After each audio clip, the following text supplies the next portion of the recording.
years since the Suns made a finals appearance. For the Bucks, 47 years, and their franchise player returns tonight.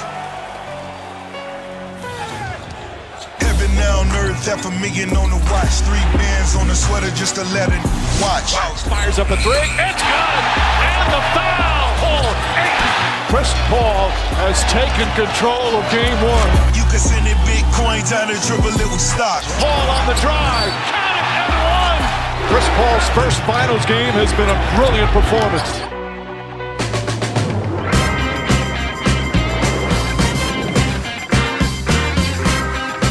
He's Jalen Rose. I'm David Jacoby. We are Jalen and Jacoby. Tell the people what it is we do. We get the people what they want. Joining us later on in the show, O'Shea Jackson, better known as Ice Cube, will get his thoughts on the NBA Finals, the Lakers offseason, and much more. But Jalen, we start with tonight's game. It is game 2 between the Suns and the Bucks. The Bucks looking to even the series at 1-1. The Suns impressed in game 1. What adjustments do the Bucks need to make to take game 2? Wow, that's an important question, David Jacoby. You're going straight for the jugular with that one. The Bucks must do a better job of getting points in the paint. Layups and dunks by Giannis. Post-ups and jump hooks by Lopez. Post moves by Bobby Portis. I want to tell you guys the secret. Sarge is going to be out for the series. He has a knee injury. DeAndre Ayton has been fantastic this postseason. It's been a coming out party. But you know who their backup center is? Frank Kaminsky. You got to find a way to get DeAndre Ayton in foul trouble. You have to continue to attack him. You got to continue to make him work. And also, where's Jrue Holiday? You know how much I'm a fan of his game, and I know that's one of your favorite players. He's going to bring defense, and you pay attention to both ends of the floor. I don't. He's going to get assists. That's awesome. But you know what they're going to need? His points. The big 3 of Phoenix had 81 in game 1. They're going to need Jrue Holiday to score the ball. And for anybody out there that's saying, oh, Giannis is back, that's going to affect his productivity. No, it's not. No, it's not at all. They can do actions together. He can do one-on-one actions on either side of the floor. He has a post game for his size. He just has to be aggressive.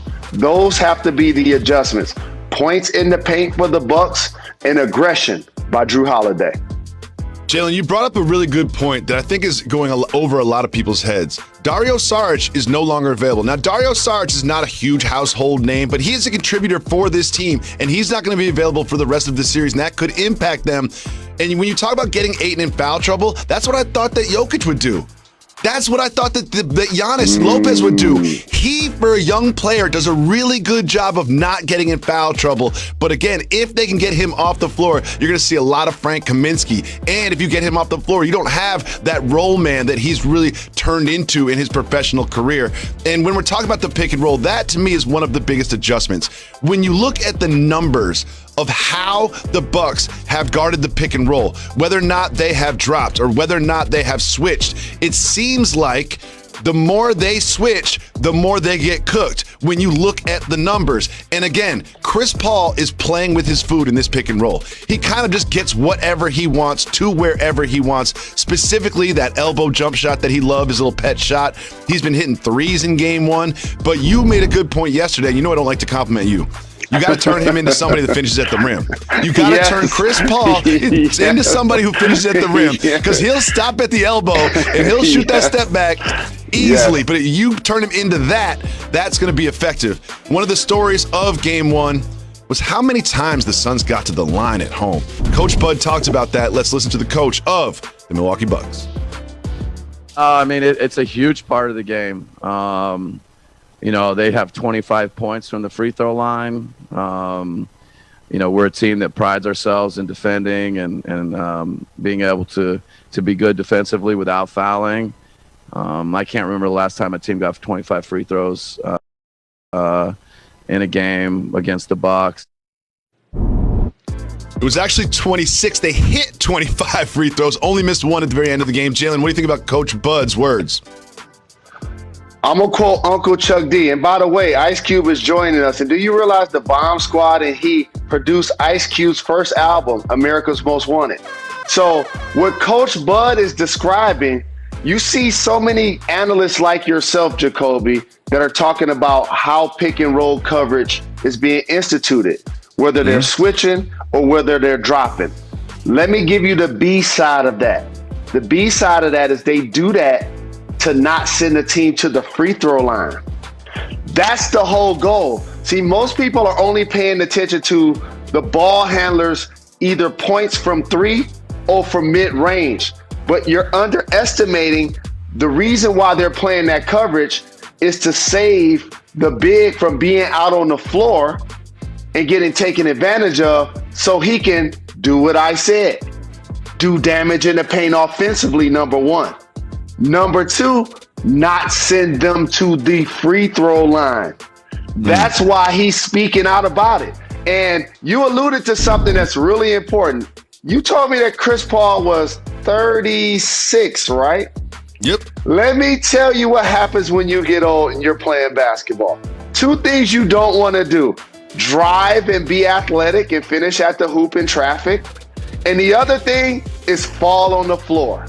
Those are 2 things you don't want to do. Trust me. And in all of these highlights, you're not seeing Chris Paul either have to drive to the hoop or fall on the floor. And Bobby Portis, let me teach you something. There's a term at the park, Jacoby, you're going to love this. It's called you reach, I teach. Who taught you that you was going to be at the 3-point line and you was going to rip CP3? Slapping the floor, like up in his pocket, Let 30 me be feet that from the guy to say basket. that. Let me give y'all some inside basketball, okay? Bobby Portis will never rip Chris Paul. Don't be out there reaching, dog. He reached like 3 or 4 times. Play solid, get in his hip pocket, and usher him to the basket and make him a passer. If you haven't noticed, Chris Paul has scored the most points in back-to-back games in the history of his career. He smells it right now. He's like, wait a minute, I'm in the finals? Like, I'm in the finals? I'm shooting this thing. So if you're the Phoenix Suns, that's exactly what you have to do. Keep Chris Paul aggressive, but if you're the Bucks, you gotta make him do something different in game 2. And as always, we're going to talk about the big 3 for each team. But if the Bucks could get a couple key threes from Bryn Forbes, get a Connaughton 3, he showed up a couple times. Maybe get a couple bucks from Bobby Portis. They need those others to contribute as well if they're going to game 2. But Jalen, during game 1, I noticed something that was the most important thing that happened during the broadcast, and it was these words from your former teammate, Mark Jackson. My guy at lunch today said if he had to live it all over again, guess what he would be? A rapper. Jeff Van Gundy started spitting a freestyle at lunch with me. I don't even want to know. No, you don't. Why is no one covering this? Why is no one covering the fact that Jeff Van Gundy was freestyling at lunch? I want to get these Jeff Van Gundy bars. Jalen, you're in Phoenix. Can you talk to him about this? Can we get him on wax spitting the hot fire from Jeff Van Gundy? David Jacoby, when the pandemic started and people needed to work from their homes via Zoom, everybody started to make sure they paid attention to their backgrounds. Look over your shoulder. I see Mike Tyson. I see Larry Bird. Oh, look over my shoulder. I see a Jada Kiss bus. I see the Ali Summit. We've been 10 toes down for the culture. So in other words, that's why we're covering it. And of course, Mark Jackson, who was raised in Queens and loved Run DMC growing up, and Jeff Van Gundy, who coached in Houston, who coached in New York, has bars. I like the fact that he's reinventing himself as an announcer. I played against him as a coach. Remember that. I played against Jeff Van Gundy as a coach. And you know what he was? One word, unhappy. He was just unhappy. And now all of a sudden in the media, he's reinvented himself. He has great personality. At lunch. I love those guys so much. And you know what I like about those guys? Unlike most dynamic duels that you and I represent in this game, Most dynamic duels in this game were put together by the label.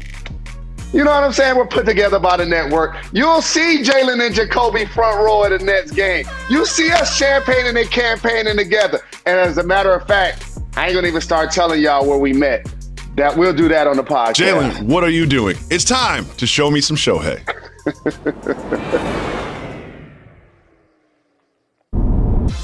This is the most exciting thing that has happened in baseball for decades. Shohei Ohtani hit another home run.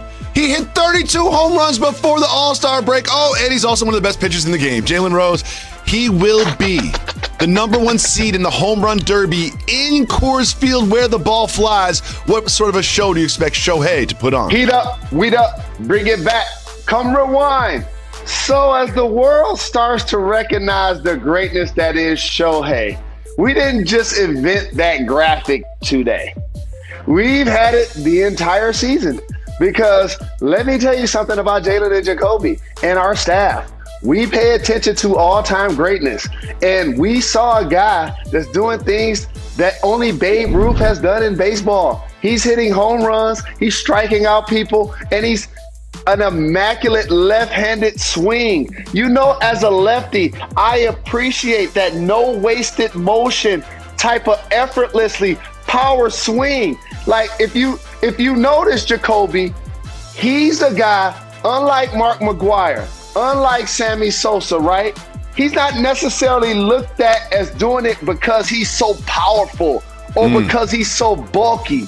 He has the most home runs already in the season by a Japanese-born player. I can't wait till the NBA Finals end. I'm going to go on the Shohei tour. I'm going to get a You bus. follow him I'm like the gonna Grateful Dead. follow him around. I promise y'all. I follow that greatness. Joining us next on Jalen and Jacoby, coming to you live above the Heineken River Deck here in Pier 17 in New York City. Welcome back to Jalen and Jacoby. Joining us right now, O'Shea Yay. Jackson, better known as Yay. Ice Cube. Thank you so much for taking the time to join us. Hey, man. Thank you, man. Salute, salute, salute, salute, We're man. excited to talk to you about the upcoming Big 3 season, but right now I want to talk to you about the upcoming Game 2 in the NBA Finals. Who do you have winning tonight, and how do you feel about this series so far? I got the Suns winning. The series is it's all right now. You know, we just got to see. You got to keep watching. Chris Paul's acting a fool. I love that. You know, I can't front. I want to see him win a championship. So it's the Suns right now on mine. Thank you for joining the show, Don Mega. And I'm not going to front for our audience. Ice Cube is one of the legends, the OGs that have taken me under their wings, have been one of my mentors in the game since day one. I'm forever grateful for you. And I know this has been a tough offseason for you because the Lakers got bounced in the first round. So what the Lakers got to do to put themselves in position to get back to the NBA Finals? You know, Jalen, it's hard to play with rings on your hand. You know what I'm saying? So, you know, they got to just take them rings off and put them away and not try to play in those. You know, you can't win them all, Great point. Jalen. You know what I'm saying? You can't win them all. We won, won the championship last year. LeBron did what he said he was supposed to, what he said he was gonna do, and they won the ring. This year, injuries, they came back pretty quick, from going all the way. I think it was a 60-day layoff. And Space Jam 2 is coming out, man. You want to do that Hollywood thing, man. Ain't got time to be in the finals. Gotta promote the movie. Gotta promote the movie, baby. Now, Cube, do you think if the Lakers were healthy, they would have just ran through these playoffs? I don't know about that, but I think they would have went deep. Probably would have went back to back. We got bit by the injury bug. Probably should have kept Dwight or Rondo, one of those.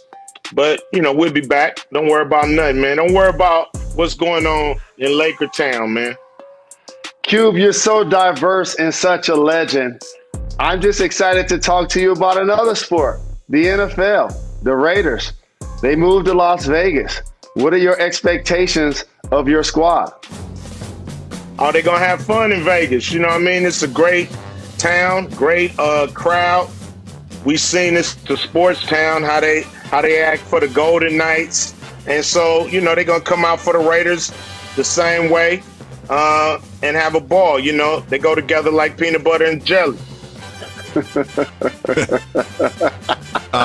What you have done with the Big Three has been so impressive for such a young league being so popular and so impactful. The Big Three returns this weekend. What can we expect to be different from last season to this season? Well, you're going to know more names in the Big Three than you know in the NBA Finals. I tell you that. You know, these are guys you know. That's a great point. Well said. You know, I like that. We got household names, you know what I mean, from Swaggy P to Joe Johnson, Nate Robinson, you know. So we got it all. You know, it's going to be great. We on CBS Saturday morning, Wake Up With Us. Then we on Triller and Fight TV. Hey, man, you know, we're going to have a ball this season. Guys are going at it. And if you make it to the playoffs, it's in the Bahamas. So that's a great incentive. The winning teams make more than the losing teams this year. So they're going to be fighting for their life out there. So, Q, I applaud the retired players who decide to join the Big Three because they want to be in shape, they want to be physical, and they're not lazy like me because I'm lazy. So what can fans expect when they show up to a Big Three event? Well, what you won't see is a retired player. You'll see a player that's good to go, ready to go. You know what I mean? These are players, they play all over the world. The NBA ain't got it on lock. You know what I mean? These dudes are athletes at the highest level, playing 3-on-3 at the highest level. So what you're going to see is dudes battling. You know how it go when dudes play 3-on-3. Nowhere to hide. You can't be a specialist. You can't just have one skill set. You got to have it all or you're going to get exposed in the Big Three. And that's just it. And the president told you, if you ain't watching the Big Three, you ain't black. So check out the Big Three. We're excited for the Big Three. We're also excited for an upcoming album from Mount Westmore. We've had every member of Mount Westmore on the show. What can you tell us about this project? It's epic. You know, when you get 4 legendary artists together working on a project, you know, the project is what it's supposed to be. You know, we setting it up right. We got so many opportunities coming at us. We just got to make sure we set everything up right. You know, we don't want to rush to perfection. So we just going to drop it on y'all. It's coming. It's coming. You know, we getting cocked and loaded. Well, as always, we appreciate you joining the show. And as one of the immortals that sit on the wall as Doughboy every day, you know we forever grateful for your influence. Shout to my brother Kibo. Shout to brother Ron. I'll see y'all at the Big Three. Thank you for joining us, Don Mega. Yeah, man. Much love and respect. We'll say this, dog. I didn't know y'all was about to show Stuart Scott, the OG, the legend. And I'm going to tell everybody something as I pay homage to my brother. His favorite show? Jalen and Jacoby. We used to always meet at the NBA Finals, and we used to talk about how important his voice in this show was to our culture. We talked about this background and how it was going to change the game. So I love and miss you, Stu. Rest in peace. Well put, Mr. Rose. Jalen, we have a Stanley Cup champion. Last night, the